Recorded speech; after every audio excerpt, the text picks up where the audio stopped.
बिस्मिल्लाहिर्रहमानिर्रहीम। अस्सलाम वालेकुम। अपने मंसूबे को अमली जामा पहनाने के लिए मैं अपने मतलूबा मकान की सिमत बढ़ गया। उसका नाम शमशाद खातून था। गाँव में वो सिर्फ खातून के नाम पर मशहूर थी। उसके वालिदैन बचपन में ही फौत हो गए थे। उसने अपने चचा के यहाँ परवरिश पाई, जो दिन रात उससे गधे की तरह काम लेता, और उसके बालग होते ही चचा ने इसे गुलफाम गुल के हाथों 10,000 रुपये में बेच दिया। गुलफाम सिर्फ नाम का ही गुलफाम था, मगर बलूगत तक जुल्म सहने वाले के प्यार के बोलों से नाआशना कानों ने जब गुलफाम जैसे बदसूरत के होंठों से मोहब्बत भरी सरगोशियां सुनी, तो वो होंठ इसे दुनिया के सबसे प्यारे होंठ लगे। मगर उसकी बदकिस्मती कि शादी के चंद माह बाद ही गुलफाम को बुखार हुआ, और हफ्ता डेढ़ हफ्ता चारपाई पर गुजार कर वो इसे छोड़कर बहुत दूर चला गया। गुलफाम का घराना सिर्फ गुलफाम और उसकी माँ पर मुश्तमिल था। खातून की शराकत से वो 2 से 3 हुए थे, मगर गुलफाम की मौत ने उन्हें दोबारा 3 से 2 कर दिया। गुलफाम की वालदा ने अपने बेटे के बाद बामुश्किल 2 महीने जिंदा रहकर वो भी चल बसी, और शमशाद खातून दुनिया में अकेली रह गई। गुलफाम के मरने के बाद उसने दूसरी शादी ना करने का पुख्ता इरादा कर लिया। गांव के अंदर गुलफाम की किराने की एक छोटी सी दुकान थी। उसकी मौत के बाद खातून ने वो दुकान बेचकर कुछ अरसा तो इस रकम से गुजारा किया, लेकिन आखिर कब तक? आखिर उसको काम के लिए घर से बाहर निकलना पड़ा। इस मकसद के लिए उसने गांव के घरों में जाकर उनके लिए मुख्तलिफ काम किए और पेट के जहन्नुम का सद्देबाब किया। इसी दौरान इत्तेफाक से उसने पड़ोसी के बेटे के लिए एक मुनासिब रिश्ता ढूंढा और फिर ये काम मुस्तकिल करने लगी। यूं भी वो दिन को फारग होती। तन्हाई दूर करने का सबसे आसान तरीका यही था कि वो मुख्तलिफ घरों में जाकर घर की औरतों से गपशप करती, और इस दौरान मुख्तलिफ लड़के और लड़कियां भी उसकी नज़र से गुजरते, जो किसी रिश्ते के मुतलाशी की दरख्वास्त पर उसके काम आते। भाई अहमद जान और मेरे रिश्ते के लिए भी वो अम्मी जान के पास आई थी, मगर हमारे रिश्ते पहले से तय थे। इस वजह से अम्मी जान खूबसूरती से उसे टाल गई थीं। उसके मुतल्लिक ये मालूमात इसी वक्त मुझे अपनी बड़ी भाभी जान से मालूम हुई थीं। रात को अमजद के साथ बैठकर चौधरी अकबर के घर की जासूसी करने के लिए इसी शमशाद खातून का चुनाव हुआ था, और इस वक्त मैं दाएं बाएं गौर से देखता उसके घर के दरवाजे की तरफ बढ़ रहा था। दिन के 9 या 10 बजे का टाइम था। उस वक्त ज़्यादातर लोग अपने खेतों की जानिब निकले हुए थे, इसलिए गली सुनसान पड़ी थी। मैंने उसका दरवाज़ा खटखटाया और गली के दोनों जानिब निगाह दौड़ाए रखी। मेरी कोशिश थी कि खातून के पास मेरी आमद खुफिया रहे, वरना ये बात चौधरी अकबर तक पहुंच जाती तो मेरा प्लान फेल हो जाता। अंदरूनी जानिब कदमों की चाप उभरी और फिर कुंडी गिराते हुए उसने दरवाज़ा खोलकर पूछा। जी, वो 30-35 साल की कबूल सूरत औरत थी। गो हमारे इलाके में पर्दे का बहुत ज़्यादा रवाज है, मगर उसने अपने आप को इससे मुस्तस्ना कर रखा था। उसकी तरफ मेरी पुश्त थी। मैं पीछे मुड़ा और इससे पहले कि मैं कुछ कह पाता, मुझे देखते ही वो वहशत ज़दा लहजे में चलाई, तुम, और बगैर कुछ मजीद कहे अंदरूनी जानिब दौड़ी। उजलत में वो दरवाज़ा बंद करना भूल गई थी। उसके रद्द अमल पर एक लम्हे के लिए तो मैं सुन होकर रह गया, मगर फिर एक ख्याल के तहत मैं भी उसके पीछे दौड़ पड़ा। वो तेज़ी से दौड़ती हुई कमरे की जानिब बढ़ रही थी। मैं कलांचे भरता हुआ उसके सर पर पहुंच गया और उसके कमरे में घुसते साथ ही मैं भी अंदर दाखिल हुआ। कमरे में दाखिल होते ही वो दीवार के साथ लटकती 12 बोर की बंदूक की जानिब बढ़ी और इसे उतार कर पीछे मुड़ी। मैं उसके करीब पहुंच गया था। उसकी तरफ से इतने शदीद रद्द अमल का इजहार मेरे लिए चंबे का बाइस था, मगर इतना मुझे पता चल गया था कि बंदूक उसने मेरे खिलाफ ही उठाई थी। उसके बंदूक सीधा करने से पहले मैंने बंदूक पर हाथ डाला और एक झटके से बंदूक छीन ली। मेरी ज़रा सी सुस्ती से मुझे नाकाबिले तलाफी नुकसान पहुंच सकता था। गंडापुर खवातीन तो क्लैशनकोफ वगैरह भी आसानी से चला सकती हैं। उस वक्त तो उसने यूं भी 12 बोर पकड़ी हुई थी, जिसमें निशाना लेने की कोई ख़ास ज़रूरत नहीं पड़ती। बस मतलूबा सिमत बंदूक की बैरल को मोड़कर अगर ट्रिगर दबा दिया जाए तो कोई ना कोई छर्रा अपना हदफ ढूंढ ही लेता है। बंदूक हाथ से निकलते ही उसके चेहरे पर छाई वहशत खौफ में बदल गई और वो हकलाते हुए बोली, तुम्हें किसी ने गलत इतला दी है, मैं इसमें कतन मुलविस नहीं हूँ। उसकी बात सुनते ही मेरे जहन में झमक्का सा हुआ और चचा फाजल की कही हुई बात मेरे दिमाग में गूंजी। पुत्र, उस दिन मुझे बेहोशी की तरह नींद आई थी, हालांकि मेरी नींद बहुत कच्ची है। गोया ये है वो आस्तीन का सांप। मेरे जहन में तेजी से ये सोच उभरी और मैं गजबनाक लहजे में दहाड़ा, क्यों, चौधरी झूठ बोल रहा है क्या? चौधरी अकबर कहने से मैंने दानिस्ता गुरेज किया था, क्योंकि नामालूम उसको किसने इस काम के लिए उभारा था। वो कमीना तो मक्कार है, अपने मामू और भाई को कत्ल करके उसका इल्ज़ाम तुम्हारे सर थोप दिया। तुम्हारा अपना इस बारे में क्या ख्याल है? मैंने ज़ुमानी लहजे में पूछा। वो रवानी में बोली, वो झूठ बोल रहा है, ये काम किसी और ने किया है। कौन सा काम? मैंने यकदम पूछा। यही, आपके घर वालों के खाने में बेहोशी की दवा मिलाने वाला। मगर मैंने तो तुमसे इस किस्म की कोई गुफ्तगू नहीं की। जज्बात की शिद्दत में मुझे अपने ऊपर काबू पाना दुश्वार हो गया था, और मैं जिस सिलसिले में उसके घर आया था वो मकसद मेरे जहन से महव हो गया था। वो हकलाने लगी। मेरा बायां थप्पड़ पूरी कुव्वत से उसके चेहरे पर लगा। वो उछल कर नीचे जा गिरी। हमारे रस्म व रवाज में औरत पर हाथ उठाना मायूब समझा जाता है, मगर उस वक्त मेरे दिमाग पर सुरख चादर तन गई थी और मुझे अपने रस्म व रवाज भूल गए थे। इस मनहूस औरत ने दर हकीकत बहुत बड़ा जुल्म किया था कि अहमद जान, मोहम्मद जान और हाकम जान जैसे शेरों को गीदड़ों की खातिर बेबस कर दिया था। अगर वो होश में होते तो अकबर खान जैसे बुज़दिल उनका कुछ नहीं बिगाड़ सकते थे। सादिया जैसी गुलफाम और अदनान जैसे मासूम जो फूलों की सेज के लिए बने हुए थे, उन्हें बेरहम शोलों के हवाले कर दिया था। नीचे गिरते ही उसने उठने की कोशिश की, मगर फिर चकरा कर गिर पड़ी। मैंने आगे बढ़कर उसे बालों से पकड़ा और झटका देकर खड़ा कर दिया। तूने बहुत जुल्म किया, बहुत ज्यादा। अपनी आवाज़ मुझे खुद अजनबी सी महसूस हो रही थी। मुझे पता नहीं था कि इसका क्या मकसद था। मैं बेगुनाह हूँ, उसने कहा। मैंने इसे झटका देकर कमरे में पड़ी अकलौती चारपाई पर फेंका। मुझे तमाम तफसीलात बताओ, हो सकता है तेरे नापाक खून से हाथ रंगने से बच जाऊं। चौधरी अकबर ने मुझे एक शीशी देकर कहा था कि तुम्हारे घर जाकर रात के लिए पकने वाली हांडी में ये शीशी डाल दूं। जब मैंने इसका मकसद पूछा तो उसने बताया कि इसने तुम्हारे घर वालों को बेहोश करके वहां से जमीन के कागजात चुराने हैं। अब मुझे क्या पता था कि वो इतना जुल्म करेगा। बस मैं आपकी अम्मी जान से मिलने गई और फिर पानी पीने के बहाने किचन में जाकर रात को तैयार होने वाली तरकारी में वो शीशी उलट दी और वापस आ गई। अब मुझे देखकर तुम अंदर बंदूक उठाने किस लिए भागी थी? क्या तुम मुझे भी कत्ल करना चाह रही थी? नहीं, तुम्हें देखकर मैं बदहवास हो गई थी और अपनी जान बचाने के लिए गैर इरादी तौर पर अंदर की जानिब दौड़ पड़ी। जब मेरे घर को आग लगा दी गई तो तुमने बाद में पुलिस को इस साजिश के मुतल्लिक क्यों नहीं बताया? पुलिस?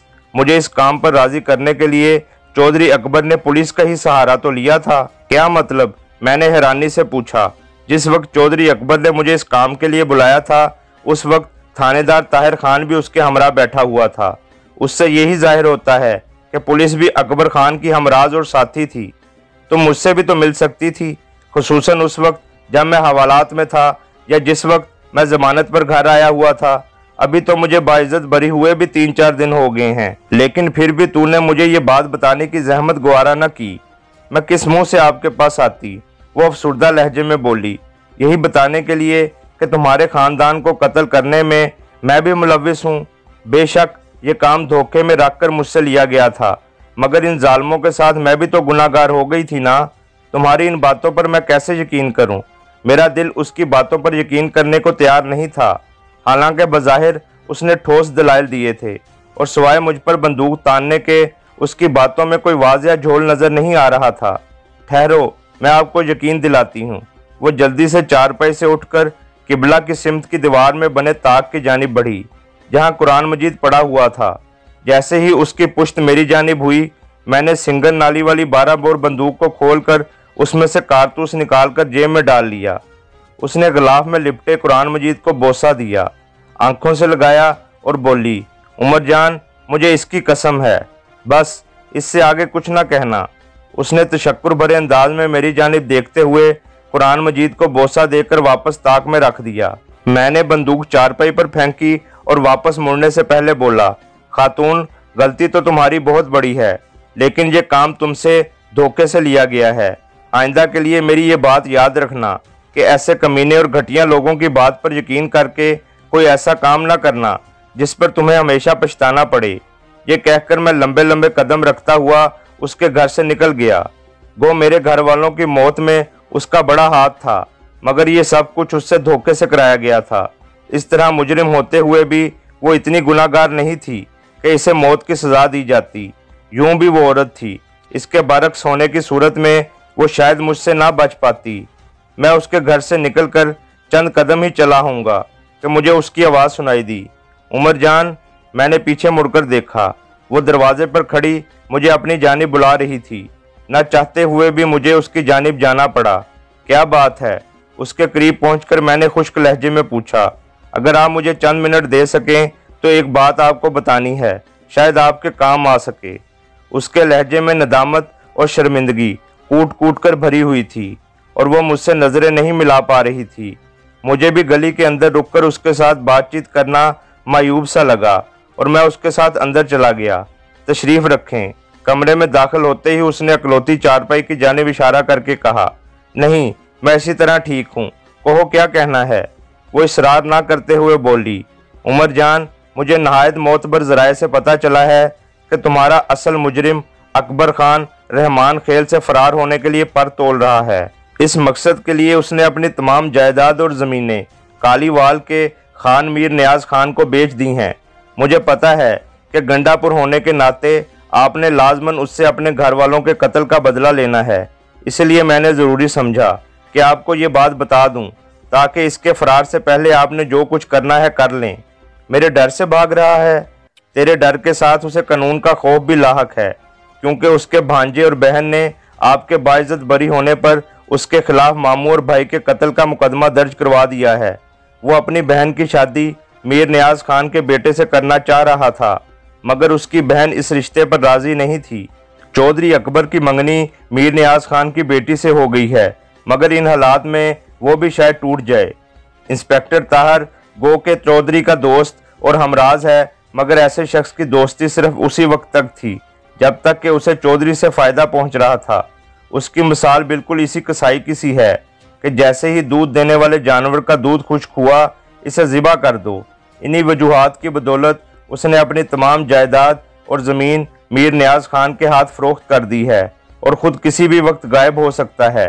चौधरी अकबर की बहन उसके खिलाफ हो गई है। बड़ी अजीब बात है। अजीबो गरीब कोई नहीं है। जो शख्स जायदाद के हसूल के लिए अपने सगे भाई को कत्ल कर सकता है, उसके लिए अपनी बहन को रास्ते से हटाना कौन सा मुश्किल काम है। और यही कुछ सोचकर शहला बीबी उसके खिलाफ हुई है। अच्छा, एक बात तो बताओ खातून, पूछो, क्या आप चौधरी अकबर की हवेली के मुतल्लिक मुझे मालूमात मुहैया कर सकती हैं? क्यों नहीं, मैंने उसकी हवेली को काफ़ी बारीकी से देखा हुआ है और इसके साथ ही वो अकबर खान की हवेली के बारे में तफसीलात बताने लगी। मुहाफ़िज़ों वगैरह की तादाद से तो उसने लाइल्मी का इजहार किया, अलबत्ता बाकी सारी तफसीलात उसने बड़ी वजाहत से मेरे गोश गुजार कर दी।